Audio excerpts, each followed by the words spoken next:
क्या आपको पता है कि एक ऐसा पेड़ है जिसके ऊपर डालियां हैं और पत्ते हैं, ठीक है, बट उसके डाली के ऊपर से एक और पेड़ ग्रो हो गया है लिटरली। और एक ऐसा एरिया है जहां पर साल के एक टाइम पर, एक स्पेसिफिक टाइम पर सनलाइट जो है वो नहीं पहुंचता बिल्कुल भी, एकदम रात रहता है। तो उस जगह पर लाइट को लाने के लिए एक शीशे का यूज किया जाता है। सनलाइट जो है वो शीशे पर पड़ के वो रिफ्लेक्ट होता है उस एरिया में और फिर इस तरह वहां पर लाइट पहुंचता है। इस वीडियो में आप ऐसे अमेजिंग, गजब, stupendous, mesmerising, awesome, good, nice facts को जानोगे कि आपका फेस इस इमोजी की तरह होगा लिटरली। फैक्ट नंबर 19, पहले आप इसे देखो और बताओ कि ये क्या है। ये सांप का मुंह लग रहा है ना, सांप का मुंह और आंख, बट ये अजीब टाइप का नहीं लग रहा, मतलब दो सांप, ये क्या है आखिर? तो ये असल में एटलस मॉथ है, ठीक है, इसे एटलस मॉथ कहते हैं। और जो ये मॉथ है ये एक स्नेक की तरह दिखता है और स्नेक का अपीयरेंस होता है इसमें। तो इससे होता है कि इसका कोई भी प्रेडेटर से, कोई भी जब इसे खाने वाला आता है तो वो उसे अपने पंख पर ये दिखाकर डरा देता है कि मैं एक सांप हूँ,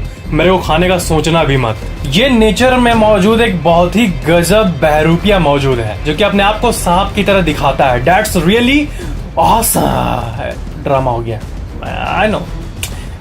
Life is all about this. Fact number 18, हाँ, अब जो मैं आपको सुनाने वाला हूँ वो दुनिया का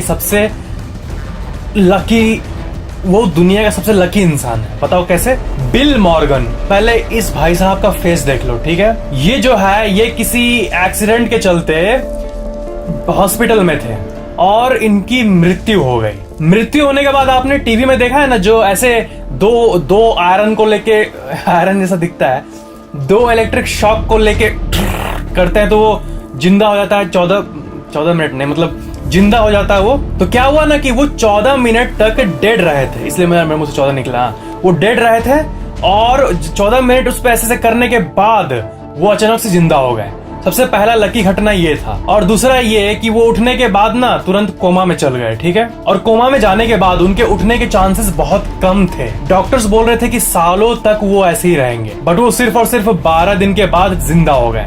दैट्स रियली मतलब अमेजिंग इस तरह के केस के मामले में। ये उनके साथ दूसरा लकी घटना हुआ। और तीसरा ये हुआ, ये बहुत मजेदार होगा आपके लिए, कि वो लॉटरी ट्राई किए, ठीक है, कि लाइफ में कुछ इंटरेस्टिंग करे। लॉटरी ट्राई करने के बाद वो कार जीते। तो ये तो ठीक था कि वो लॉटरी जीते, पर आप अपने आप से रिलेट करके देखो, ठीक है। आप लॉटरी जीते, न्यूज वाले को पता चला कि आपके पास्ट में ऐसे घटना हुआ है, आप कोमा से जगे हैं, मृत्यु से बाहर आए हैं, प्लस लॉटरी जीते हैं। तो ये कवर करने के लिए उनके पास एक न्यूज आती है, न्यूज एजेंसी आती है। और ना जब भी आपके घर में आएगा तो वो आपको एक आपके क्लिप के लिए वो आपको बोलेंगे कि लॉटरी को लो और ऐसे स्क्रैच करो, ऐसी फुटेज के लिए कि हाँ आप ऐसे स्क्रैच कर रहे हो, और इसी को वो न्यूज में दिखाएंगे टीवी पे, ठीक है। तो उसका जो होता है सैंपल फुटेज, तो वो एक और लॉटरी खरीदे ऐसे स्क्रैच करने लगे कि हाँ देखो, हाँ कैमरे में कैप्चर करो, मैं लॉटरी का स्क्रैच कर रहा हूँ। इस सैंपल स्क्रैच में ही जो अनरा के वो लॉटरी खरीदे, हाँ स्क्रैच की, $2.5 लाख, मतलब करीब 1.5 करोड़ रुपए निकल गए। और उसी से उन्होंने अपना घर खरीदा। ये थी बिल मॉर्गन की एक अमेजिंग सी story. Fact number 17, population density के बारे में आपको पता है? पॉपुलेशन डेंसिटी मतलब 1 स्क्वायर किलोमीटर में कितने लोग रहते हैं, ठीक है। तो आपको अंदाजा देने के लिए मैं यहाँ पे आपको दिखा रहा हूँ ये चार्ट। इसमें इंडिया के अलग अलग स्टेट्स मौजूद है। पंजाब में 484 पीपल पर स्क्वायर किलोमीटर, और से करते करते चंडीगढ़ में 7,900 पीपल पर स्क्वायर किलोमीटर है, और दिल्ली में तो 9,340 पीपल पर स्क्वायर किलोमीटर है। 1 स्क्वायर किलोमीटर में दिल्ली में 9,000 लोग रहते हैं, बाप रे। बट अब आता है अमेजिंग फैक्ट। इस दुनिया का सबसे पॉपुलेटेड जो शहर है, एक एरिया है, वो है हांगकांग का कोलुन वर्ल्ड सिटी। ये आप ऊपर से इसका व्यू देख सकते हो और आप लिटरली बिलीव नहीं कर पाओगे, यहाँ पर 1930000 ऑलमोस्ट 20 लाख लोग पर स्क्वायर किलोमीटर पे रहते हैं। दिल्ली में 9,000, यहाँ 20 लाख 1 स्क्वायर किलोमीटर के अंदर। मतलब मेरे बगल में 5 आदमी हो जाए, ऐसे में रहते हैं एकदम कंजस्टेड। ये दुनिया के सबसे वियर्ड सिटीज में से एक है। फैक्ट नंबर 16, आपको पता होगा कि ब्रेन के 2 हेमिस्फीयर होते हैं, ठीक है, राइट और लेफ्ट। तो क्या होता है ना कि जब लोगों के राइट हेमिस्फीयर पे किसी भी वजह से डैमेज हो जाता है वो हेमिस्फीयर, तो सबको अजीब अजीब बीमारी होती होगी ऑफ कोर्स, कि आपका पेन हो रहा है, आपका यहाँ अच्छा नहीं लग रहा है, या फिर आपका यहाँ अंदर में कुछ शॉक टाइप का फील होता है, ऐसा टाइप का फील होता है चोट लगने के बाद। बट एक साइकोलॉजिकल प्रॉब्लम भी होता है जब आपका राइट हेमिस्फीयर डैमेज हो जाता है।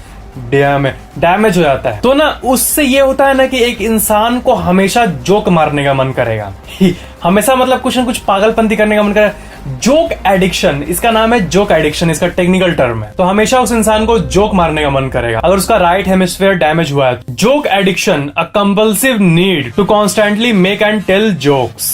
That's awesome. फैक्ट नंबर 15, ये बहुत ही मस्त फैक्ट है। एक कैट है जिसका नाम है ओली, ठीक है। और ना ये दुनिया के सबसे अमेजिंग कैट्स में से एक है, क्योंकि ये सुपरमार्केट में जाती है। मान लो कि आपके घर के पास रिलायंस स्मार्ट या कोई ऐसा मॉल है, वहां पे ग्रोसरीज मिलते हैं, तो आप जब भी जाओगे और वहां पर हमेशा एक ही बिल्ली को देखोगे जो कि आपको ऐसे करके देखते रहती है।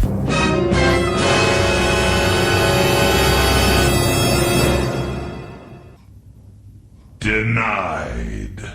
आपको हमेशा ऑब्जर्व करते रहती है कि आप क्या खरीद रहे हो, कब खरीद रहे हो। तो ओली कैट लंदन के सुपरमार्केट में यही करती है। तो सिक्योरिटी गार्ड्स उसे बाहर जाके छोड़ देते हैं, ठीक है, प्यार से, लेकिन वो फिर से आ जाती है और सालों से यही करते आ रही है। और इसी के चलते ये इंटरनेट की एक सेंसेशन बन चुकी है। इसका नाम है Olly cat. Fearless cat keeps returning to the London supermarket he is banned from. मतलब खड़ा होके क्या खरीद रहे हो, हाँ मैं भी देखो क्या खरीद रहे हो।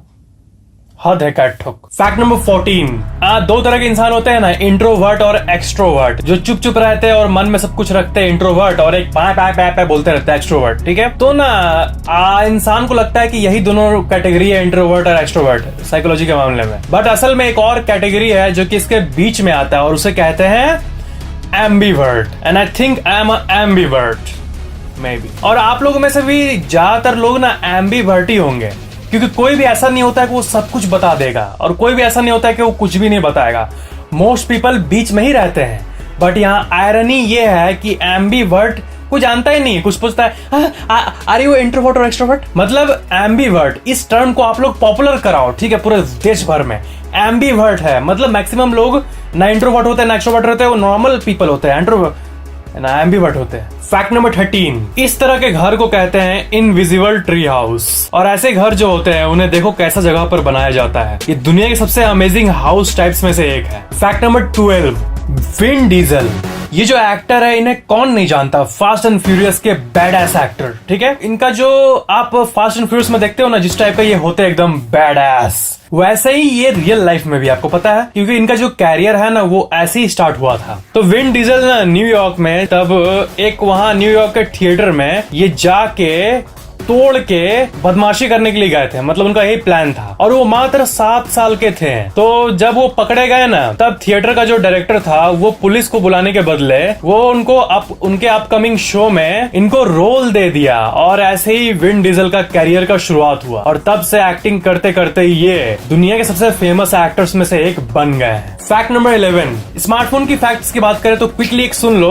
जो अलार्म क्लॉक होता है ना, जो मार्केट में ये मिलता है अलार्म, अब ना इसका जो सेल है वो ड्रामेटिकली 80% तक डाउन हो गया, क्योंकि आजकल सब कोई जो अलार्म है वो मोबाइल में ही लगाता है। कोई क्या जरूरत है उसका, गद्धड़ जैसा दिखता है अलार्म, अब मोबाइल में ही लगाएगा सब कोई। तो ये प्रेडिक्ट किया गया है कि वॉचेस और अलार्म क्लॉक ये जल्द ही डिसअपियर हो सकते हैं, क्योंकि अगर स्टैट्स की बात करें तो 60% ऑफ द यूजर्स जो है वो क्लासिक गैजेट्स जैसे अलार्म को छोड़ दिए हैं। और शायद मैं आपको ये फैक्ट बताया हूँ, एक बार फिर से सुन लो कि सबसे बेस्ट सेलिंग जो फोन था पूरा हिस्ट्री का वो था नोकिया 1110 और उसके 250 मिलियन यूनिट सोल्ड हुए हैं। और इसके बारे में एक अमेजिंग फैक्ट ये है कि ये आज तक का सबसे टफेस्ट फोन है, सबसे ज्यादा कड़ा। इसको ऊपर 3 हथौड़ा मार दो भी कुछ नहीं होगा। आजकल के ऑफकोर्स उससे भी टफ आ चुके हैं, पर वो अपने जमाने का मास्टरपीस था। फैक्ट नंबर 10, जो भी कार कंपनी कोई नया कार बनाती है ना तो उसका सेफ्टी टेस्ट होता है। पता है कंपनी क्या करती है ना कि उसके ऊपर 4 कार चढ़ाकर एक्सीडेंट कराकर टेस्ट करती है कि मतलब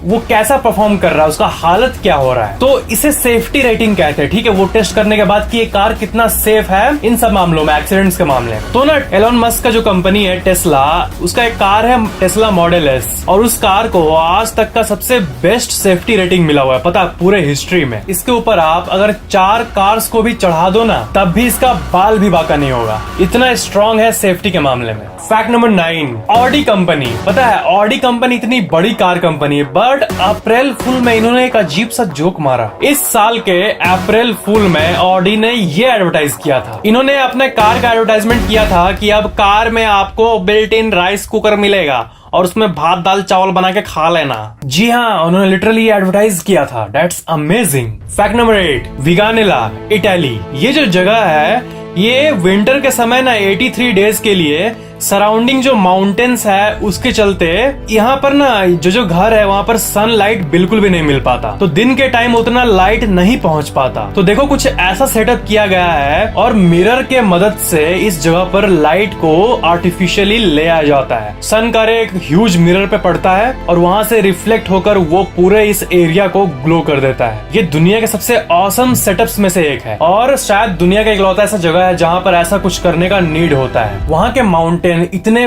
बड़े बड़े हैं कि होता ही नहीं है, मतलब लाइट पहुंचता ही नहीं है। फैक्ट नंबर 7, एक अजीब सी एक होता है इंसान में एक फीलिंग, एक सिंड्रोम जिसे ना फैंटम फोन वाइब्रेशन सिंड्रोम कहते हैं। और इसमें ये लगता है ना कि आपका फोन वाइब्रेट हो रहा है भले वो ना हो। मैंने पर्सनली इसे ना 2-3 बार एक्सपीरियंस किया है। मैं देखता हूँ, मुझे लगता है कि यहाँ पर साइड में फोन रखा हुआ है और लगेगा वाइब्रेट हो रहा है, देखता हूँ कुछ नहीं है नोटिफिकेशन, लेकिन असल में लगता है कि वाइब्रेट हुआ। इसे फैंटम फोन वाइब्रेशन सिंड्रोम कहते हैं और जो मोबाइल को अच्छा खासा यूज करते हैं उनमें ये अक्सर पाया जाता है। ये बिल्कुल नॉर्मल सी चीज है क्योंकि ब्रेन को हल्का सा भी कुछ और भी वाइब्रेट होगा आसपास तो लगेगा मेरा फोन बज रहा है। इसमें कुछ वियर्ड नहीं है, बट जो फीलिंग होती है ना, आप कभी एक्सपीरियंस करना मोबाइल को साइलेंट पे रख के। मैं क्या बोल रहा हूँ, हटाओ ना, मतलब होता है वाइब्रेशन सिंड्रोम। Fact number 6, एनेलोसीमस एक्सीमस। ये जो स्पाइडर का ब्रीड है ना, ये दुनिया के सबसे खतरनाक स्पाइडर्स में से एक है क्योंकि ये 50,000 60,000 जन मिल के ऐसा कुछ बनाते हैं। फुल स्क्रीन में देखो, ऐसा कुछ जाल बनाते हैं पेड़ों के ऊपर, देख रहे हो आप? जरूर देखोगे स्पाइडर का वेब, बट ऐसा कभी देखे हो? ये जो प्रजाति है ये ग्रुप में ऐसा कॉलोनी बनाती है लिटरली। एक बहुत ही मस्त टीम वर्क है और खतरनाक भी है। ऐसे ग्रुप वाले स्पाइडर्स का नाम है एनोलोसीमस एक्सीमस। फैक्ट नंबर 5, ये बहुत ही फनी फैक्ट है। पहले डेली मेल के इस आर्टिकल को देखो। That's my parking space, stray dog kicked by driver for being in his parking bay returns with a pack of friends and trashes his car. मतलब गाड़ी पार्क करने के लिए एक इंसान अपने कार को पार्क करता है और वहाँ कुत्ता को भगा देता है फट फट फट फट ऐसे करके, और वहां पे अपना कार पार्क कर देता है, ठीक है? तो कुत्ता फिर उसको ऐसे देखता है और ना ऐसा लगता है कुत्ते का ईगो हर्ट हो गया, और फिर ना वो जाता है अपना काम करता है, फिर वापस कार पे आता है तो देखता है कि पूरा कुत्ता का झुंड खड़ा है आर्मी खड़ा है, पूरा आर्मी खड़ा रहता है वहां पे। और फिर वो तुरंत कार के अंदर जाके अपने आप को लॉक करता है और सारे कुत्ते चढ़ के ना उसका टायर को ऐसे से खाने लगे मिल के उसे कार को, मतलब वो जो आगे वाला जगह है उसे दांत ऐसे करके टेढ़ा कर देते हैं आगे वाला। उसी टाइम एक इंसान ने ये होते हुए एक पिक्चर भी क्लिक किया था। एक रियल लाइफ पिक्चर आपको दिखाता हूं मैं, ये देखो, ये है वो पिक्चर। ये कैसे वो कार के अंदर जाके ऐसे मोड़ रहा है स्टील को। मतलब कुत्तों के अंदर भी रिवेंज वाला ये होता है कि हाँ मेरे को बदला लेना है। What? Fact number 4, American academy of paediatrics. ये जो एकेडमी है ये एक रिसर्च किया था, ठीक है? और उसके हिसाब से ये निकला था कि जो आपका स्कूल होता है वो 8:30 के बाद होना चाहिए सुबह में। बहुत सारे स्कूल्स है ना जो सुबह मॉर्निंग स्कूल रखते हैं 6 बजे 7 बजे और महीनों तक यही चलता है। बट ये किसी भी बच्चे के बायोलॉजिकल क्लॉक, उसका शरीर का जो होता है सुबह उठने का, मतलब उसका सिंपल भाषा में बोलूं, टेक्निकल भाषा में नहीं बोलूं, मतलब साइंटिफिक भाषा में नहीं बोलूं तो इसका मतलब यही कि उसके हेल्थ के लिए अच्छा नहीं और उसका नींद पूरा नहीं होता है। 8:30 के बाद ही एकेडमिक वाली चीजें होनी चाहिए, अनलाइक सुबह सुबह। अब आपके मन में आएगा कि एग्जाम में तो सुबह सुबह पढ़ने से दिमाग में जा ढुकता है, लेकिन हाँ वो बात सही है, वो कभी कभी कर लिया सही है, बट जब डेली यही होने लगता है ना तो नींद नहीं मिलता है। तो नींद नहीं मिलेगा तो ऑफ कोर्स जो परफॉर्मेंस होगा वो लॉन्ग टर्म में डिग्रेड होने लगता है। मतलब सिंपल ही है, स्कूल हमेशा हर स्कूल 8:30 बजे के बाद ही शुरू होना चाहिए, जब नॉर्मल पढ़ाई होता है तब। नॉर्मल पढ़ाई, नॉर्मल क्लासेस की बात हो रही है। फैक्ट नंबर 3, ब्याल बेरो डी कसोर्जो। ये जो है ये डबल ट्री के नाम से फेमस है और ये एक टूरिस्ट अट्रैक्शन है इटली में, और ये दुनिया के सबसे यूनिक पेड़ में से एक है, क्योंकि ये जो पेड़ है ये मलबेरी ट्री है। मलबेरी इसे कहते हैं, इसका पेड़ है, ठीक है, नीचे वाला। और अजीब बात यह है कि ऊपर अगर किसी भी कारण से ग्रो हो भी गया तो मलबेरी पे मलबेरी उगता तो समझ आता, बट मलबेरी के ऊपर एक चेरी का पेड़ उग गया है जो कि डिफरेंट है दोनों। ये दुनिया के सबसे ऑसम, मिस्टीरियस और अमेजिंग पेड़ों में से एक है। That's really amazing. Fact number 2, जो लॉन्ग डिस्टेंस ऐसे तीर मारने वाला होता है ना, उसे आर्चरी कहते हैं, ठीक है। तो बहुत दूर दूर मारने का रिकॉर्ड है, ठीक है। लेकिन आपको ये जान के खुशी होगी कि जो सबसे दूर रिकॉर्ड है आर्चरी का, वो एक ऐसे इंसान के द्वारा बनाया गया है जिसके कोई आर्म्स, कोई हाथ नहीं है। इनका नाम है मैट स्टड्समैन। वो अपने पैर के थ्रू ये रिकॉर्ड बनाया है। आप देखो इस पिक को, ये दुनिया के सबसे मोटिवेशनल फैक्ट्स में से एक है। मतलब हम हमेशा ये कंप्लेन करते हैं ना कि मेरे लाइफ में ये नहीं है, इस चीज की कमी है, ये है। देख लो, हाथ नहीं होते हुए भी रिकॉर्ड इसके नाम है। सबके पास मस्त हाथ है, बाइसेप्स है, ये है, वो है, लेकिन आर्चरी में वो घंटा कुछ नहीं कर पाए इस इंसान के कंपैरिजन में, क्योंकि ये टॉप में है without hands. That's amazing really. Fact number 1, आप मनी हाइस्ट देखे हो नेटफ्लिक्स पे? मनी हाइस्ट, उसमें क्या होता है कि ग्रुप जो होता है वो मिलके चोरी करता है, ठीक है। और ऐसा ना एक रियल ग्रुप था, पता है, बुड्ढों का ग्रुप, जिसका ग्रुप का नाम था ग्रैंडपा गैंग। और इस ग्रुप में जो सबसे ओल्डेस्ट था उसका एज था 76। और ये चारों देख लो, अब इस चारों का फेस, यही है ग्रैंडपा गैंग। और ये इंग्लिश हिस्ट्री का सबसे बिगेस्ट बैंक रॉबरी किए हैं आपस में मिलके। ये एलिवेटर में चढ़कर वहां से कंक्रीट पर ड्रिल करके एक जगह से $200 मिलियन वर्थ का कैश और ज्वेलरी चोरी किए थे। 200 मिलियन मतलब 1 करोड़, 100 करोड़, 200 करोड़ नहीं, 1200 करोड़ रुपए का ये लोग चोरी किए थे। लेकिन ऑफ कोर्स हर गैंग की तरह ये बाद में अरेस्ट हो गए। अगर आपको वीडियो पसंद आया तो लाइक जरूर करना, और वीडियो कैसा लगा नीचे कमेंट जरूर कर देना, और शेयर तो ऑफ कोर्स करना ही। और अगर आप पहली बार चैनल देख रहे हो तो सब्सक्राइब करके बेल आइकन को भी ऑन कर देना, ताकि मेरे आने वाले अमेजिंग वीडियोस आपको तुरंत मिल जाए। Thank you so much for watching this amazing video.